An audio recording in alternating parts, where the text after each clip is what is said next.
and welcome back to podcast. Been a while since we've done one, but things have been happening in our lives and we can't obviously get it done. So we're back. We're going to talk about today about spirits having contact with the living. I don't know how it's going to pan out, but I've had experiences and I'm sure Carrie Ann's had experiences. What happened to me was, it wasn't exactly to me, it was to my wife. We were walking through Edinburgh's graveyard, Greyfriars Kirkyard, and I was stood across this path, and Julie, my wife, was stood beyond side of it, and she went all cold. And as I turned round, I seen a coat lift up, and then just as if somebody had grabbed hold of the coat and just went like that, and I seen the coat go back down. And it was weird, and it did spook her, and she was like looking at me and saying, I don't like this, I don't like this. And I says, right, let's move along. So we moved along. I don't know anything about you guys, but if you do have any stories to tell us, just put it down in the comments. What have you had, Kaz? What's happened to you? Personal contact.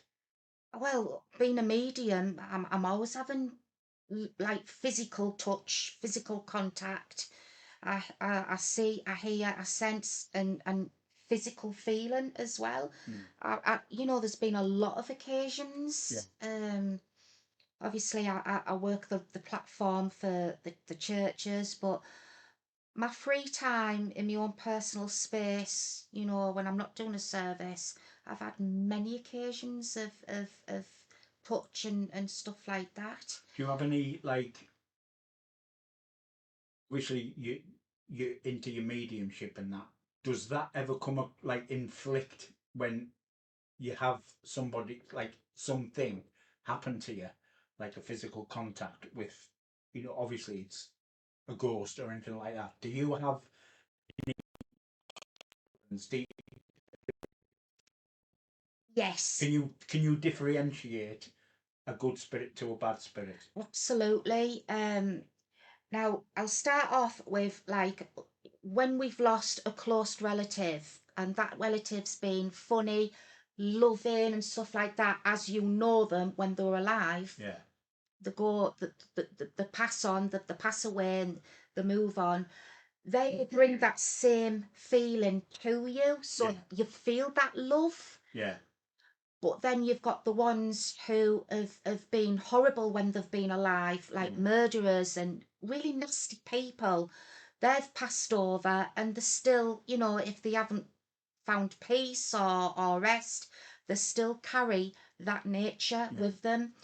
Now, let's say, for example, you're alive, you've come out of somewhere and you just walk into a room and everyone looks at you and you feel uneasy and your tummy turns and you feel uneasy, you just want to walk back out again. Yeah. That's the type of feeling you would experience if you felt something uneasy in the room. There's nobody there. You're actually feeling that uneasy feeling with a bad person, but the spirit.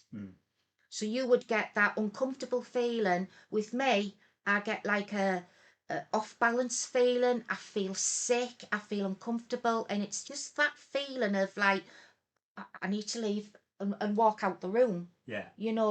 That anybody would feel that. They don't have to be a medium. Everybody has got that ability of feeling, oh, this doesn't feel right. I don't feel comfortable here, and they want to walk away. Yeah. That's the feeling you would get with a bad spirit. Yeah. It's weird because when I was mentioning about that escapade in the graveyard with Julie, there's a grave there, and it's called the Mackenzie grave. Oh, I've seen that. And it's about they call it the Mackenzie poltergeist because he was a real bad person years ago, and he used to used to kill prisoners and things like that. And there was a story about I don't know if it was a homeless. Yeah, I think it was a homeless man. He went into the tomb to stay there the night because it was peeing down. And he'd gone through the grave itself. He'd stood on the grave and he'd gone through. And they never ever found out what happened to him, but they did know that he ran out screaming, and they never heard from him again. Wow. And when that happened with Julie, I said to Julie, I said, I'm going to tell you something now. I says, this poltergeist does things like that, and it's called the Mackenzie poltergeist. And as soon as I seen that, like, it was the last I spotted it as it come It up. was just, and then Yeah, it's ready and to then I go. watched it fully go back down, and it just looked as if somebody was pulling the coat up. Obviously, there was no one there. I couldn't see it, but I could see the coat lifting up, and I was like, "Whoa, hang on a minute!"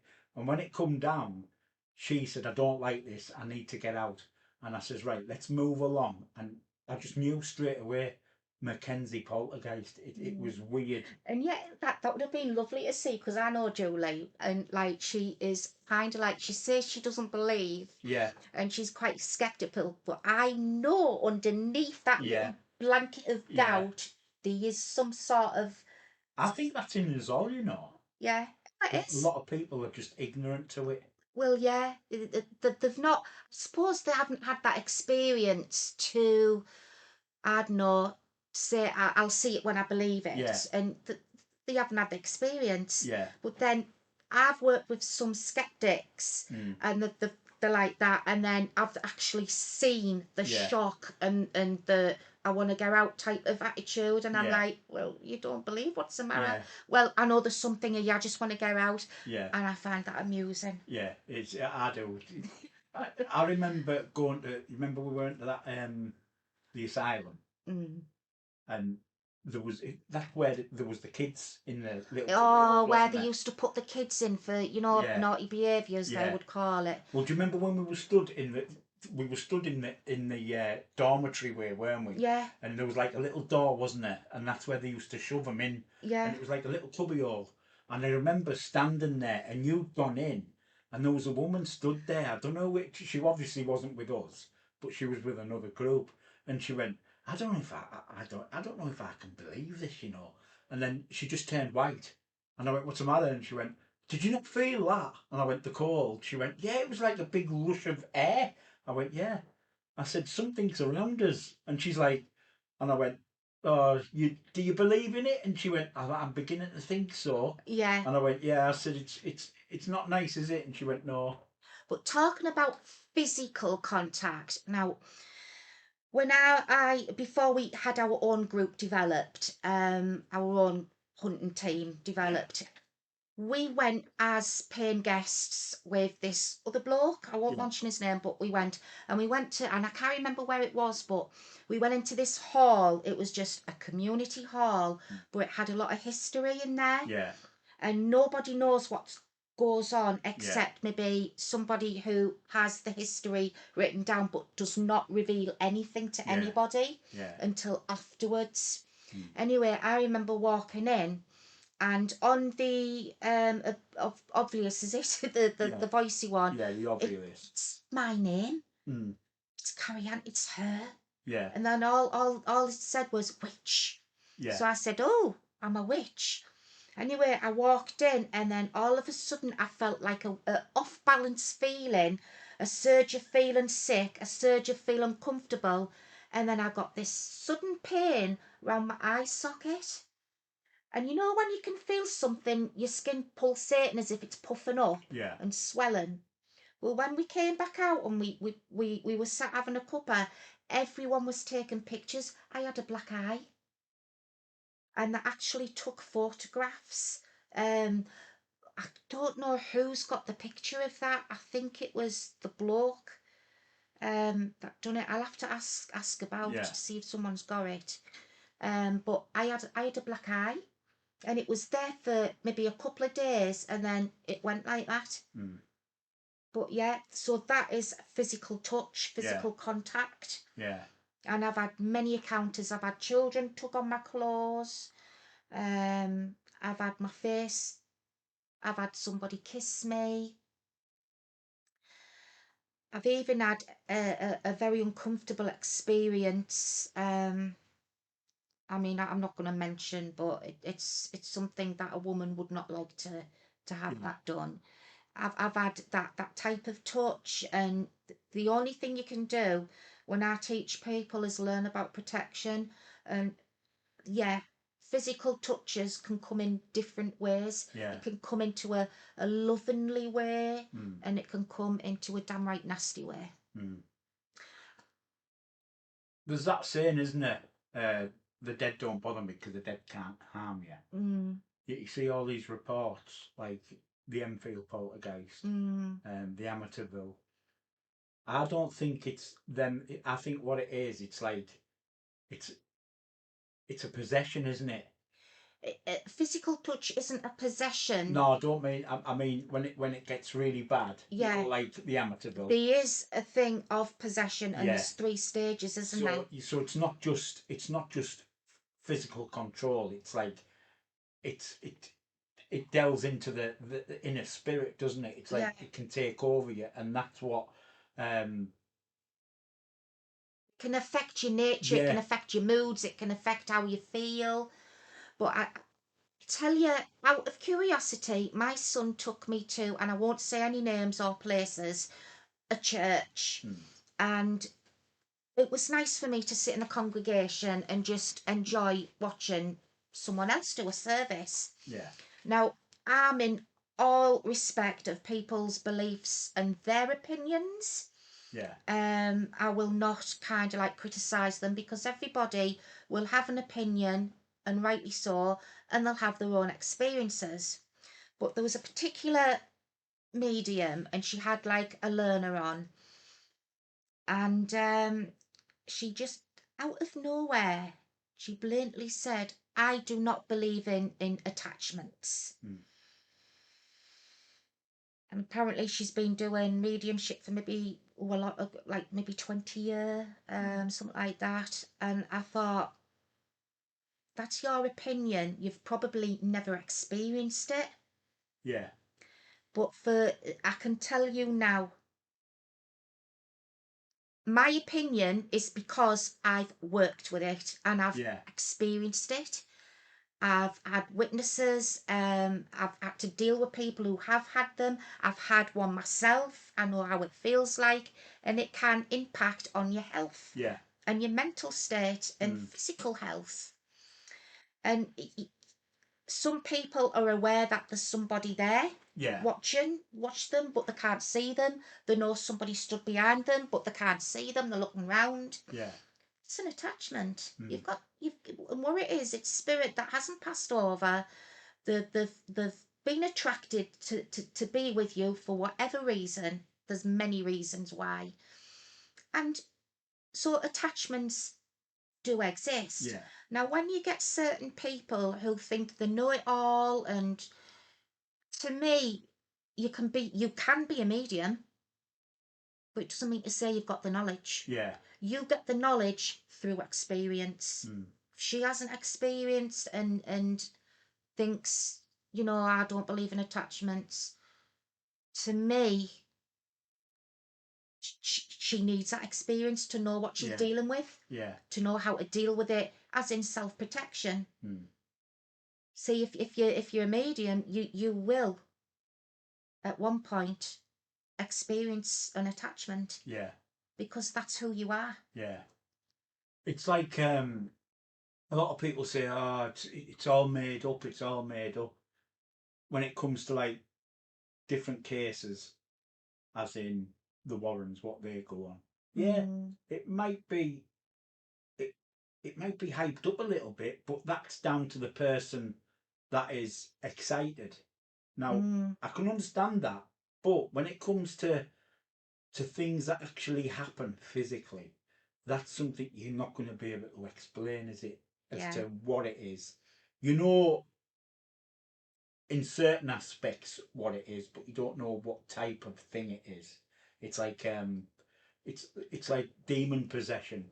And now I have a lot of interest in Valak because of the films that it's portrayed in, and I've done quite a bit of reading, and all these demons are fallen angels, and and they end up bitter, and they end up bitter because they've realised what they aren't anymore, and it feeds. It's like when you see films and like it feeds on fear, and it feeds on negativity, and it's like it, that's what scares me most when it comes down to physical butchers and things like that, because if they can do that, they've got to be some. There's got to be some power there for them to be able to do that. And power is a living energy, really. Yeah. Everything lives off energy. Yeah.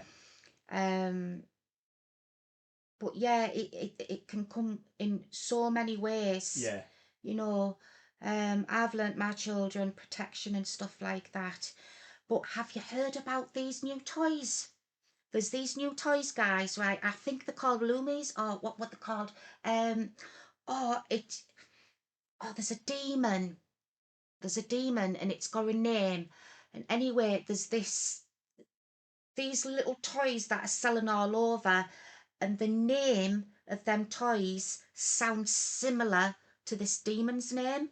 All right. And everybody's whapping on about it all over the net, and you know, talking about these. Oh, I'll have to find out the name. I've forgotten. I completely forgot. We can have a Google. And the story behind it, how true it is, nobody knows. But the story behind it is that a man murdered children, chopped them up, and blah blah, and bits of these bones were put into these homemade toys. Yeah. Now, were the toys blue?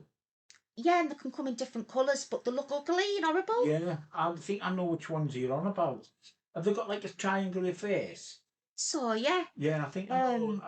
I think I'm verging on the right path as what you describing. Now, it won't be the same ones that Yeah. pieces of children were put inside, but there's the trade is going on, of replicas of the so-called blushing. Oh, I'm sorry. These replicas of these toys that the legend says were this man who killed children made these toys. Yeah. Bits of them sewed it up and sold the toys.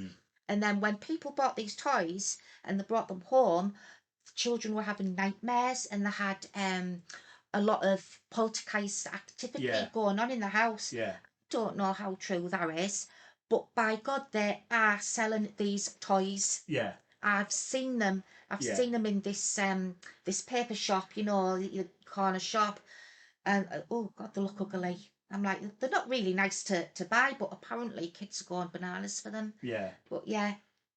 It's. Oh, by the way, guys, me and Carrie Ann just been talking there. We've said it in the past, and we're discussing like a new venture. And I did mention it before. We're going to start going hunting again, but this time we're going to be doing it on our own.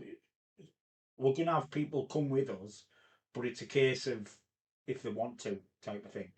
We're going to shop around some venues and things like that. There will be a lot of videos going about from the sessions that we do, but obviously in time it's after we do a ghost hunt, I'm going to have to spend a bit of time bringing the movies to you, but I can only do that on a weekend because I have a full-time job, but it will be done whether it be a Friday or a Saturday morning, be either a Friday night or a Saturday morning, and whatever we record, if there's anything there that we're not going to hype it up or anything like that, but if there's anything there that we do catch, we'll give it to you guys for you guys to pull it apart if you want, whatever you want. But whatever we record, we'll give it to you, and you can tell us, your views on it. And we've just been talking about that, so that's going to be something that comes up. I would say within the next 4 months, we'll have done something by then. But it's going to be in our infancy of getting it back and doing what we like doing. So that's something we're going to get, our boots on and try and sort it out. But with that being said, we're going to end it now. We will be back. Not sure when, but we will be back. But in the meantime, if you don't mind, have a look at these. Check these out. Where's these? Where are we? Go right up there. Oh, right, look at these. He makes absolute amazing designs and different products. Any requests, just give him, tell him what you want, and he's absolutely amazing of what he makes. And I am going to be getting the website up very shortly. If not this weekend, it'll be next weekend, because I can't cope. I just need a website. So Right. Amazing. yeah, so we shall speak to you soon, very soon. And thanks for watching. Bye. Hey.